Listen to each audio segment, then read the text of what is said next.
अंतरिक्ष यान ओडिसी-1 शनि के चंद्रमा के टाइटन की ओर यात्रा कर रहा है, जहां उन्हें पृथ्वी के लिए प्राकृतिक संसाधन एकत्र करने हैं। चूंकि यात्रा में कई साल लगते हैं, इसलिए दल के सदस्य अधिकांश समय सोते रहते हैं और हर 90 दिन में जागकर नियमित जांच करते हैं। यह सुनिश्चित करते हैं कि यान सही दिशा में है और पृथ्वी को रिपोर्ट भेजते हैं। 9 महीने बाद जॉन जागता है और एआई के सामान्य चेतावनी को सुनता है, जो उसे याद दिलाता है कि हाइबरनेशन के लिए जो दवा वो इस्तेमाल करते हैं वो भ्रम और बिजली पैदा कर सकती है। वह खुद को ठीक करने की कोशिश करता है, लेकिन कप्तान फ्रैंक उसे तुरंत काम पर लगने के लिए कहते हैं। जल्दी से नहाने के बाद जॉन, फ्रैंक और नेस एक साथ सिस्टम की जांच करने में शामिल हो जाते हैं और उन्हें पृथ्वी से छुट्टियों की शुभकामनाओं का संदेश मिलता है और मानसिक स्वास्थ्य मूल्यांकन करने को भी याद दिलाया जाता है। जॉन अपना व्यक्तिगत इनबॉक्स भी चेक करता है, लेकिन कोई संदेश नहीं पाकर निराश होता है। जॉन अपनी प्रेमिका जो के बारे में सोचने लगता है और मानसिक स्वास्थ्य परीक्षण के दौरान भी ऐसा ही करता है। हालांकि जब कंप्यूटर उससे पूछता है कि उसे सबसे ज्यादा किस चीज की कमी महसूस होती है, तो वह जवाब में ताजी हवा कहता है।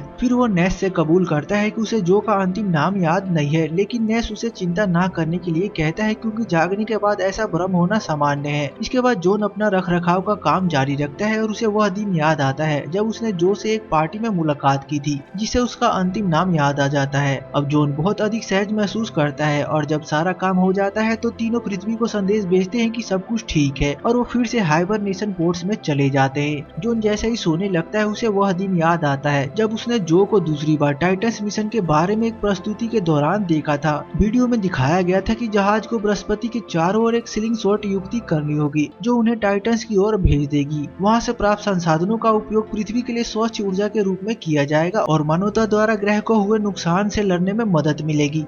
अगली बार जब जॉन जागता है तो वो सुनिश्चित करता है कि वो ठीक से खाए और कुछ व्यायाम करे। बाद में जब वो काम कर रहा होता है तो उसे कोई आवाज अपने नाम से पुकारते हुए सुनाई देती है और वो उसका पीछा करता है, लेकिन उसे कुछ भी नहीं मिलता। अचानक जहाज हिलने और घूमने लगता है और लाइटें झपकने लगती है। एआई एक चेतावनी संदेश भेजता है। तभी जॉन छत से कुछ स्क्रू गिरते हुए देखता है, जिससे एक पैनल हिलने लगता है और जब वो उसे छूने की कोशिश करता है तो पैनल गिरकर उसके सर पर लग जाता है, जिससे वो बेहोश हो जाता है। बेहोशी की हालत में जॉन जो को रोते हुए देखता है और फिर वो जागता है, जहां फ्रैंक और नेस उसे देख रहे होते हैं। वे बताते हैं कि उन्हें नहीं पता कि जहाज में क्या हुआ, क्योंकि जॉन जागने वाला पहला व्यक्ति था।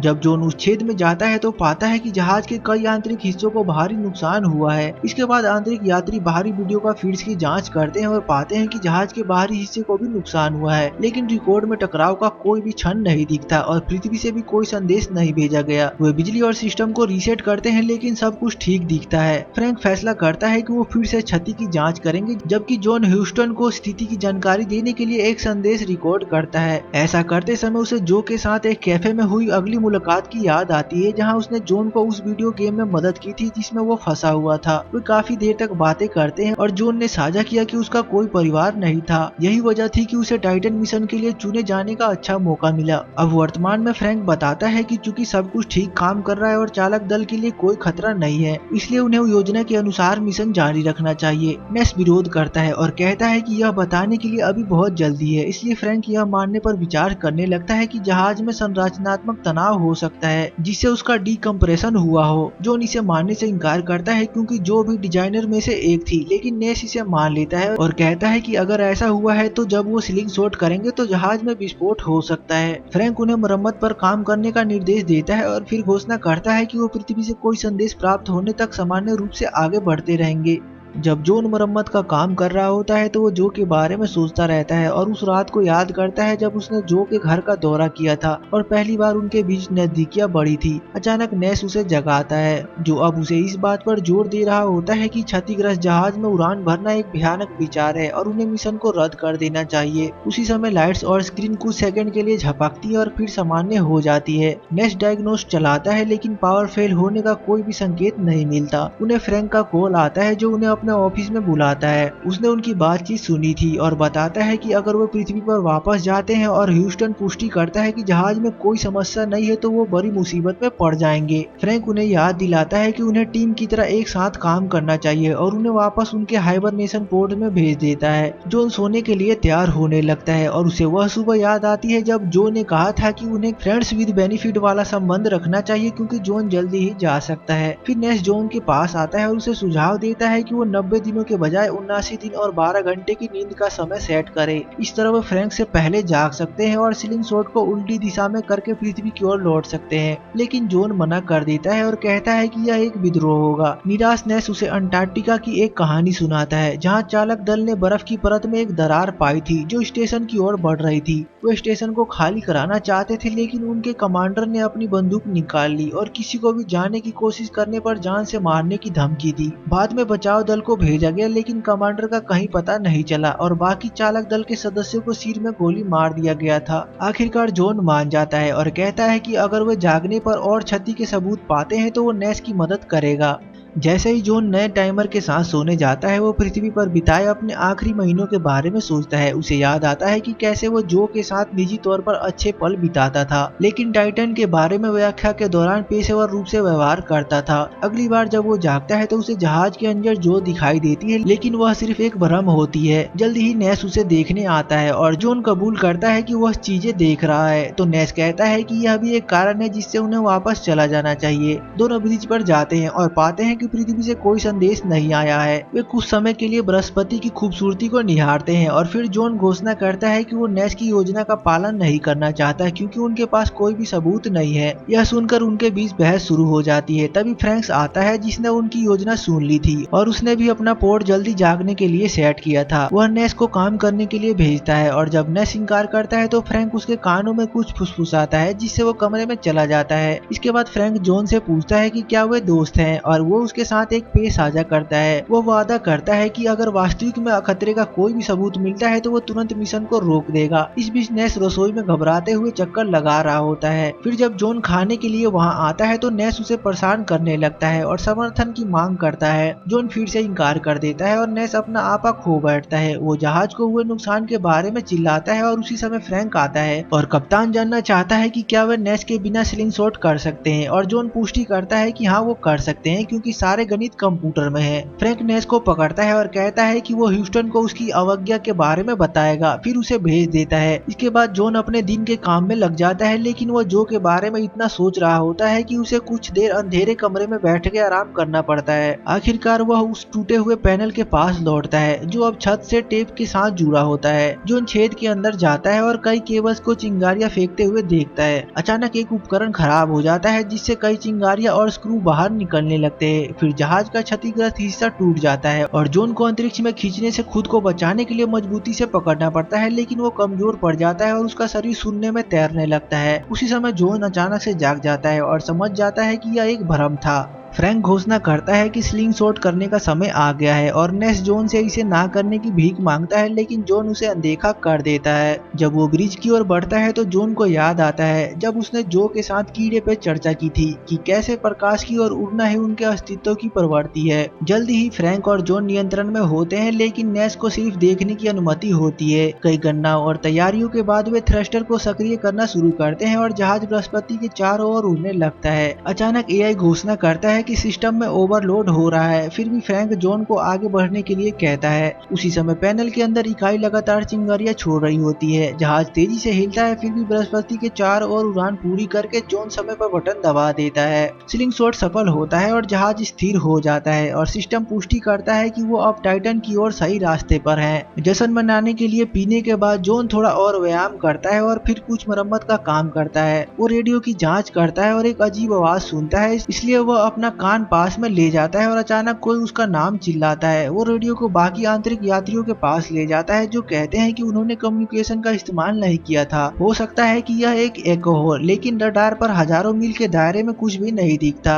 नेस इसे एक और भ्रम बताता है और फ्रैंक घोषणा करता है कि अब फिर से सोने का समय है। इस बार जॉन उस पल का सपना देखता है जब उसे कॉल मिली थी कि उसे इस मिशन के लिए चुना गया है, लेकिन जब उसने जो को यह बताया तो वो खुश नहीं दिखी। उसने कबूल किया कि उसने उनके समझौते को तोड़ दिया और उसे उससे प्यार हो गया है, लेकिन जॉन ने सिर्फ यह कहा कि यह उन दोनों से बड़ा है। आहत होकर जॉन ने कबूल किया कि उसने जॉन के खिलाफ वोट दिया था क्योंकि वो नहीं चाहती थी कि वो जाए, और जॉन चाबी गिराकर वहां से चला गया। अगली बार जब जोन जागता है तो वो पहले से ज्यादा चक्कर महसूस करता है। वो जहाज के चारों ओर दौड़ता है ताकि अपना दिमाग साफ कर सके, लेकिन वह जो के बारे में सोचना बंद नहीं कर पाता। जब वो अचानक उसे पास में देखता है तो वो उसका पीछा करने लगता है, लेकिन खुद से कहता है कि यह सब उसके दिमाग में है। तभी फ्रैंक उसे रोकता है और बताता है कि नेस ने रिएक्टर रूम में कुछ पाया है और उसे मदद चाहिए। फ्रैंक को जोन के स्वास्थ्य की चिंता होती है, लेकिन जोन अचानक गुस्से में हाइबरनेशन को यातना बताते हुए चिल्ला उठता है। वो जल्दी से शांत भी हो जाता है और कसम खाता है कि वह ठीक है, लेकिन फिर भी फ्रैंक उसे याद दिलाता है कि जो जहाज में नहीं है। इसके बाद जोन नेस के पास जाता है जो बताता है कि रिएक्टर का आउटपुट बढ़ने लगा है। यह एक मामूली समस्या लगती है, लेकिन अगर इसे रोका नहीं गया तो वो यात्रा पूरी नहीं कर पाएंगे। नेस मानता है कि वह खुद को ठीक महसूस नहीं कर रहा, इसलिए वो जोन से इस आंकड़े को दोबारा से जांचने के लिए कहता है। जोन इसका फायदा उठाते हुए नेस से पूछता है कि फ्रैंक को कैसे पता चला कि वो जो का भ्रम देख रहा है, और नेस कसम खाता है कि उसने कुछ भी नहीं बताया। तभी नेस का दिमाग विचलित हो जाता है और वो अपने ही माता पिता के नाम और चेहरे को याद नहीं कर पाता। जोन उसे आश्वासन देने की कोशिश करता है कि यह दवा के साइड इफेक्ट है, लेकिन नेस जो के बारे में उसे चिढ़ाने लगता है और कहता है कि शायद जो को कोई और मिल गया होगा। गुस्से में आकर जोन उसे चुप रहने के लिए कहता है और तब पता चलता है कि स्क्रीन पे कोई संख्या ही नहीं थी, क्योंकि नेस ने उन सबको अपनी कल्पना में देखा था। उसी समय फ्रैंक उन्हें ब्रिज पर बुलाता है और नेस फिर से आंकड़ों में कुछ गलत होने की रिपोर्ट करता है। फ्रैंक उन्हें स्क्रीन दिखाता है और पुष्टि करता है कि इनमें कुछ गड़बड़ी है जिसे उन्हें ठीक करना होगा ताकि वह सुरक्षित रूप से टाइटन तक पहुंच सके। वह यह भी बताता है कि किसी ने जानबूझकर रिएक्टर में कम स्तरीय कमांडर जारी किया था ताकि ये असमानताएं पैदा हो। आखिरी लॉगिन जॉन का था, लेकिन फ्रैंक को लगता है कि नेस ने जॉन का पासवर्ड इस्तेमाल किया होगा। अचानक फ्रैंक बंदूक निकालता है और घोषणा करता है कि वो फिर से हाइबरनेशन में जा रहे हैं, और जब जॉन अपने पोड में जाता है तो वो देखता है कि फ्रैंक नेस को बंदूक से मार रहा है और दोनों आपस में लड़ते हैं और नेस को फ्रैंक दीवार पे धक्का देता है और फिर जॉन सो जाता है। इस बार जॉन उस रात का सपना देखता है जब उसने यात्रा से पहले जो से विदा लिया था। जो ने उसके सामने माफी मांगी और पूछा कि क्या उसने कभी उससे प्यार किया था, लेकिन जॉन ने एक बार फिर से सवाल को टाल दिया। अगली बार जब जॉन जागता है तो वो पहले से भी ज्यादा बीमार महसूस करता है और उल्टी कर देता है। उसे फ्रैंक द्वारा नेस को मारने की झलकियां दिखाई देती है। सोने से पहले ऐसा लगता है कि फ्रैंक ने उससे पूछा था कि क्या वो अभी भी दोस्त हैं। जॉन बाकी सदस्यों को ढूंढने के लिए निकलता है, लेकिन वो किसी को भी नहीं पाता जब तक कि फ्रैंक पीछे से उसे चौंका नहीं देता। फ्रैंक उसे समझाता है कि नेस बहुत अस्थिर था, इसलिए उसने उसे बेहोश कर दिया ताकि वो उसे टाइटन तक पहुंचने तक पोर्ट में रख सके। वो बंदूक रखने से मना कर देता है क्योंकि उसे डर है कि जॉन भी अपना दिमाग खो सकता है। जॉन कसम खाता है कि वह ठीक है, लेकिन फ्रैंक अंटार्कटिका बेस की नेस की कहानी का जिक्र करता है और कहता है कि यह गलत था। कमांडर ने दल से कहा था कि वो चले जाए, लेकिन वो बहुत डरे हुए थे और कमांडर अकेले ही छोड़कर चला गया और वहीं ठंडी में मर गया। सौ परीक्षण में पाया गया कि गोलियों के निशान आत्महत्या के थे। फ्रैंक्स घोषणा करता है कि मिशन अभी भी जारी है और जॉन को काम पर भेज देता है। सिस्टम की जांच करते समय जॉन को कुछ अजीब लगता है और वो अपना हाथ देखता है जहां उसकी नसें गहरे रंग की हो गई होती है। अचानक उसका हाथ विकृत हो जाता है और वो दर्द में चिल्लाता है क्योंकि उसकी नसें फटकर खून बहने लगती है। हालांकि यह भी एक भ्रम होता है। उसी समय जॉन फिर से आवाजें सुनता है जो उसे पुकार रही होती है, लेकिन कोई आसपास नहीं होता। फिर जॉन रसोई में जाता है और फ्रैंक उसका हाथ कांपता हुआ देखकर जो का जिक्र करता है, लेकिन जॉन उसे अपनी जिंदगी से दूर रहने के लिए कहता है। फ्रैंक सच्चाई का खुलासा करने का फैसला करता है और जॉन को बताता है कि जो का उसके साथ कोई भी रिश्ता नहीं था। वह बस सार्वजनिक स्थानों पर उससे मिलती थी क्योंकि समिति ने उसे जॉन के मानसिक स्वास्थ्य पर नजर रखने के लिए भेजा था, क्योंकि मिशन से पहले यह जानना बहुत जरूरी था।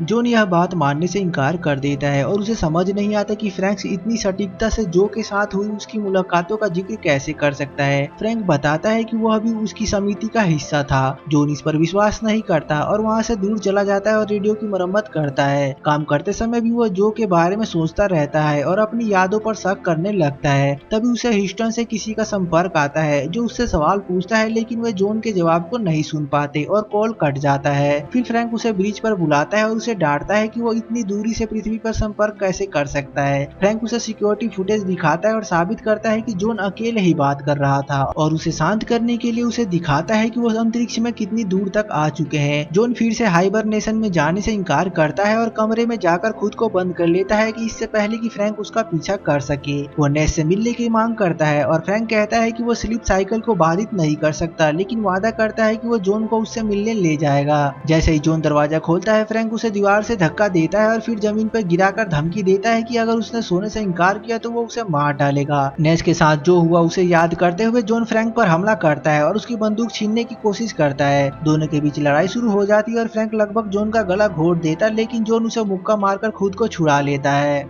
इसके बाद जॉन बंदूक उठाता है और नेस के बारे में पूछता है, लेकिन फ्रैंक हंसने लगता है और जॉन को लगने लगता है कि वो अपना दिमाग खो रहा है और वो जहाज के चारों ओर भटकने लगता है। उसकी यादें सामने आने लगती है और फ्रैंक की आवाज उसका पीछा करती रहती है। अब वो यह समझ नहीं पाता है कि क्या असली है और क्या नहीं। जॉन उलझन में है और फ्रैंक इस मौके का फायदा उठाकर उस पर फिर से हमला कर देता है और नई लड़ाई शुरू हो जाती है और जॉन फ्रैंक की नाक तोड़ देता है और उसे उस बंदूक से मारता है, जिससे वो बेहोश हो जाता है। इसके बाद जॉन ब्रिज पर जाता है और कैमरों का उपयोग करके नेस को खोजने की कोशिश करता है, लेकिन उसे कोई नतीजा नहीं मिलता। फ्रैंक फिर से पीछे से उस पर हमला करने की कोशिश करता है, लेकिन जॉन उसे धक्का दे देता है और उसे बार बार मारता है जब तक कि फ्रैंक मर नहीं जाता। फिर जॉन एआई से पूछता है कि नेस कहाँ है और एआई कहता है कि वो ब्रिज पर जीवित है। जॉन यह जानकर हैरान हो जाता है और फिर वह क्रू मैनिफेस्टो की जानकारी मांगता है, जिससे पता चलता है कि पूरे दल में केवल एक ही सदस्य है, खुद जॉन। उसका पूरा नाम जॉन फ्रैंक्स नेस है और अब वह समझता है कि उसने बाकी दो अंतरिक्ष यात्रियों का भ्रम पैदा कर लिया था। अब यह जानकर कि वह पूरी तरह से अकेला है, जॉन मानसिक रूप से टूट जाता है और खुद को खत्म करने के बारे में सोचता है, लेकिन इसके बजाय वो रेडियो पर पृथ्वी से संपर्क करने की कोशिश करता है। उसके आश्चर्य के लिए जो जवाब देती है, वह सुनिश्चित नहीं कर पाता कि जो असली है या नहीं, लेकिन वह उसे सब कुछ बताता है, यह स्वीकार करते हुए कि शायद वो पागल हो रहा है। जो उसे समझाती है कि उसे गलती से ज्यादा दवा दे दी गई थी, जिस वजह से उसे मति भ्रम हो रहे हैं। वो यह भी पुष्टि करती है कि वो जहाज में अकेला है और एक और खुलासा करती है कि जहाज कभी छोड़ा ही नहीं गया था।